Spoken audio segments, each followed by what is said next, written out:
उसके बाद में एक और बड़ी अजीब सी घटना हुई। जब वो अभी 3 बरस के थे, 3 बरस के मतलब ये 1959 के करीब की घटना है। 55 में बर्थ हुआ, 58-59 की घटना है। उनके गांव में एक अछूतानंद कर करके मूर्तिकार होता था। हम जानते हैं उड़ीसा में शिल्पी बहुत हैं, मूर्तिकार बहुत हैं, उधर की मूर्तियां बहुत फेमस हैं।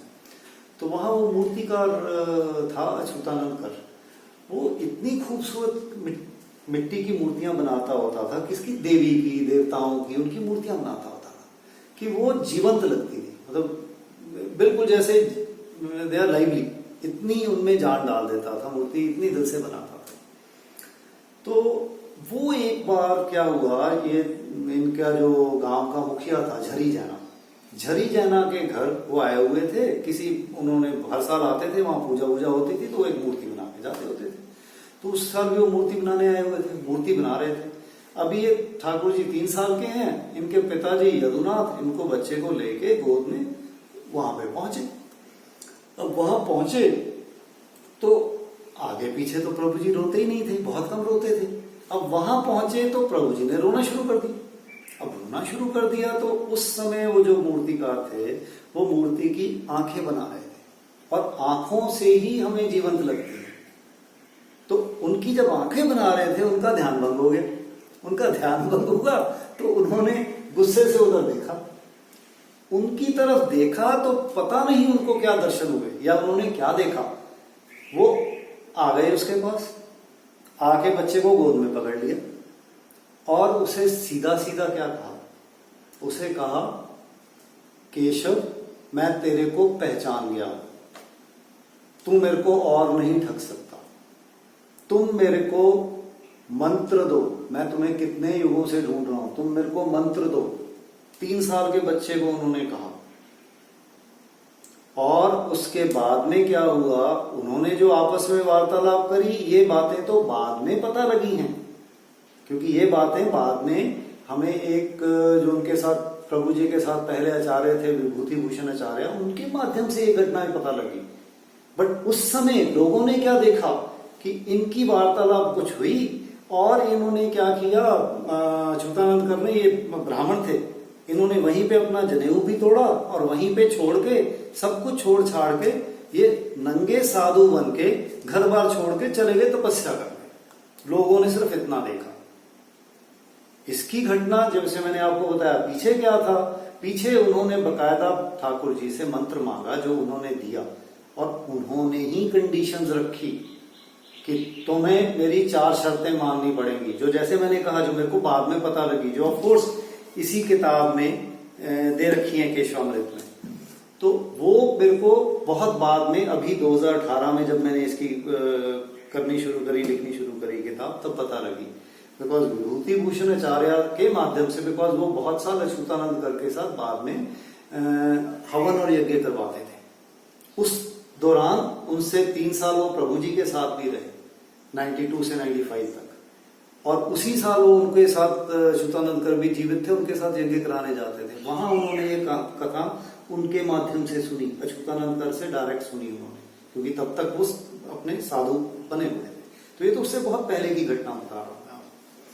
तो उनसे एक तो ये कहा उन्होंने, ठाकुर जी ने कहा आप मंत्र दे दिया, मंत्र के बाद कहा आपको नग्न रहना पड़ेगा, आपको जल में रह के साधना करनी पड़ेगी, आपको भिक्षा लेके बचना पड़ेगा, जो उन्होंने मान ली। क्योंकि बाद में लोगों ने देखा कि 12 साल महंगा के पास ही एक नदी है, गोगरी नदी, वहां पे इन्होंने बकायदा जल में रह के तपस्या करी 1959 से लेके ऑलमोस्ट समझो 1970 तक ये घटना चलती रही। अभी प्रभु जी इधर बड़े हो रहे हैं, तो ये घटना जब चल रही थी, इस घटने का बाद में कैसे इसके साथ जुड़ा, 1970 में क्या हुआ, प्रभु जी 10वीं कक्षा में हैं, उनके जो वहां के मुख्य अध्यापक प्रिंसिपल थे विजयानंद गोस्वामी, जो 1968 में महंगा आए, 1970 में 10वीं के छात्रों को वहां गोवरी के नदी के तट पे वो लेके गए पिकनिक करने के लिए। उस दिन सरस्वती पूजा थी, दिसंबर की बात है, एंड ऑफ दिसंबर था। उस दिन वो पूजा के लिए थी, तो वहां पे उनको भी था, पता लगा था कि वहां साधु है, वो उसको देखने के चक्कर में बच्चों को वहां दिखा के कोई शिक्षा करवाएंगे, कोई सीखेंगे बच्चे। कोई साधु भी ऐसे होते हैं, क्योंकि उनके जहन में था साधु तो हिमालय पे होते हैं, बट यहाँ पे भी ऐसे साधु हैं जो जल में रह के तपस्या कर रहे हैं। तो उनको दिखाने के लिए ये वहां पे गोबरी नदी पे अपने क्लास के बच्चों को लेके गए। तो वहां पे उनके समक्ष जो घटना घटी, उन्होंने क्या देखा कि उन्होंने उस समय ठाकुर जी के बाल कृष्ण रूप में दर्शन किए। जो दर्शन उन्होंने प्रोबेबली उसके लिए होंगे अच्युतानंद कर के लिए। ये अच्युतानंद कर की जब साधना पूर्ति हुई 12 साल के बाद, तो प्रभु जी ने उनको उस रूप में दर्शन दिए। जो दर्शन विजयनंद गोस्वामी जी के भी थे किस्मत में, उन्होंने भी देखे और कोई नहीं देख पाया। जैसे हम महाभारत में सुनते हैं, जब गीता हुई, जब विश्व रूप दिखाया गया, तो इतने लोग खड़े थे, अर्जुन के सिवा तो देखा नहीं किसी ने। तो जिसकी किस्मत में होता है वही देखता है। इसी प्रकार कुछ यहाँ पे भी घटना घटी कि वो अच्युतानंद कर ने देखा, इनकी किस्मत में क्यों था, ये इसी के साथ में भी आपको आगे बताता हूं। विजयनंद गोस्वामी जी ने 1970 में वो दर्शन कर ली, ठीक है। अब उसके बाद इधर अभी अच्युतानंद कर पे हैं, तो अच्युतानंद कर की तो साधना पूर्ति हुई। उसके बाद वो अपना चले गए, उन्होंने अपने मठ में, जो कि महंगा से 4-5 किलोमीटर की दूरी पे, वहां अपना मठ बना के वहीं पे वो बस गए। वहीं पे अपनी पूजा तपस्या जो भी करते रहे, यज्ञ करते रहे, जो कि आगे तक चला, क्योंकि उनके साथ तो इतनी ही घटना हुई। बट इधर अब विजयनंद जी के साथ क्या हुआ, 1970 में जो इनके मुख्य अध्यापक थे जो स्कूल के, उन्होंने इनके दर्शन किए पहली बार। और 1970 में प्रभु जी कितने थे, 15 वर्ष के, 15 साल के। और 15 साल में उनके एक दर्शन हो गए, और उनको बाद में इमीडिएटली क्या लगा, जैसे हमें लगेगा कि भ्रम हुआ होगा, ये तो छलावा है, कुछ दिनों में भूल गए। उसके बाद उनके फिर कैसे आगे 10-15 साल बीते, और एंड में आके उनको 1985 में, आफ्टर 15 सालों के बाद, विजय सर को किस प्रकार प्रभु जी ने बुलाया वहां से अपने, क्योंकि इनको 78 में बिठा दिया था, गुरु करके बिठा दिया प्रभु जी को, तो 78 में बना दिया गुरु गद्दी पे। तो इनको किस तरह इन्होंने बुलवाया अपने पास, और किस तरह उन्होंने दोबारा से 1985 में विजयनंद गोस्वामी ने उनके सत्यनारायण रूप में दर्शन किए, ये भी कथा इसमें लिखी हुई है। और विजयनंद गोस्वामी आज जीवित हैं, बारीपदा में रहते हैं। ये मैं सारी कथाएं उनके मुख से सुन के आया हूं। और उन्होंने किस तरह उनके प्रभु के चतुर्भुज रूप में, शंख चक्र गदा पद्म वाले रूप में कैसे दर्शन किए साक्षात, वो इसका वर्णन है इसमें। तो एनीवे, ये हम जैसे जानते हैं कि इवन महाभारत युद्ध में पहले तो विश्व रूप के दर्शन कराए अर्जुन को, बाद में जब वो नहीं उसको सहन कर पाए, तो प्रभु जी ने क्या किया, अपने सौम्य रूप के, चतुर्भुज रूप के भी दर्शन करवाए। तो इस युग में भी ऐसा ही हुआ है, अभी भी कुछ लोगों को ऐसे ऐसे प्रभु जी ने दर्शन दिए हैं। सो ये हो गया अच्युतानंद कर का जो मैंने बताया। जो लोगों को तो ये लगा, गांव वालों को, क्योंकि अब अभी हम बचपन में ही हैं, तो अभी थोड़ा सा पीछे आ जाता हूं मैं वापस फिर से। तो अभी एक ये विलक्षण चीज लगी, 2 हो गई। उसके बाद में ठाकुर जी ने क्या किया, आम बच्चों की तरह पढ़ाइयां करी। मतलब 61 में वो स्कूल में भर्ती कर दिया उनको। वहां महंगा स्कूल था, महंगा में गांव का स्कूल जैसा होता है, तो वो अपना पढ़ाई करते रहे, जाते थे स्कूल, आ जाते थे जैसे आम बच्चों की तरह है, कोई खास बात नहीं। बट हाँ, इस दौरान क्या खास बातें हुई, इस दौरान उनका ऑलमोस्ट 71-72 में उन्होंने अपनी 10th कर ली। 10+2 होता था उस टाइम, हायर सेकेंडरी बोलते थे। सो वो उन्होंने की। तो इस दौरान उन्होंने कौन से ऐसे कर्म नहीं किए जो किसी भी बच्चे को करने होते हैं। उन्होंने बकायदा अपने गुरु की सेवा करी, उन्होंने अपने गुरु के जाके कपड़े तक धोए, उनके लिए पानी तक भरा, उनके लिए बर्तन तक साफ किए, कमरे की सफाइयां करी। ये सारे कर्म किए उन्होंने गुरु के लिए अपने। इसी प्रकार उन्होंने गांव के लिए भी, वो गांव बहुत पिछड़ा हुआ था, गांव में क्या था, सफाई नहीं थी, लोगों को कचरा इधर उधर डाल देते थे। क्या करते थे, बांस के झुंड थे, बांस की टोकरियां बनाते होते थे और उनको बेचते होते थे। लैट्रिन्स नहीं थी, तो क्या करते थे, सड़क के किनारे ही बैठ के शौच कर लेते थे। तो गांव में गंदगी फैली हुई थी, कोई सफाई के बारे में उनका कोई ज्यादा था नहीं।